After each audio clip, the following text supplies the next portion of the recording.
యాజమాని నవీన్ రెడ్డిపై ముగ్గురు వ్యక్తులు కత్తితో దాడి. హసీనాపురంలోని హోటల్ వద్ద ఈ ఘటన. ఆర్థిక లావాదేవీల కారణంగా రాముగౌడ్ మరియు మరో ఇద్దరు వ్యక్తులు నవీన్ రెడ్డిపై దాడి. నవీన్ రెడ్డి చేతి, భుజంపై గాయాలు. సమీపంలోని ఒక ప్రైవేట్ ఆసుపత్రికి తరలింపు. ఎల్బీ నగర్ పోలీస్ స్టేషన్ లో కేసు నమోదు. దర్యాప్తు చేస్తున్న పోలీసులు.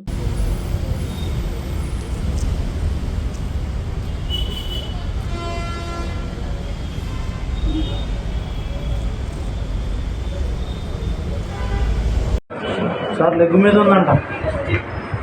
వాచ్ ఏది ఇచ్చిరా ఉండని అది వాళ్ళ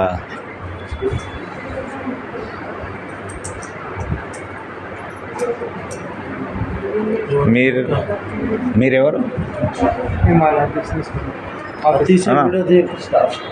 స్టాఫా? సరే ఇచ్చేసి అది రింగు కూడా ఇచ్చేసి తీసి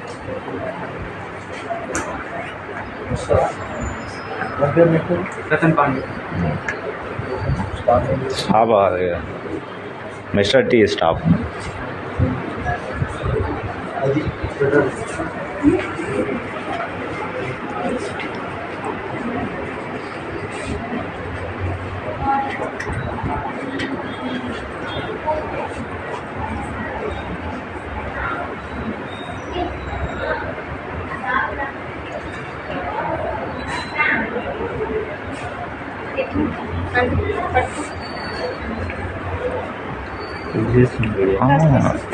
వీడు బ్లీడ్ అసలు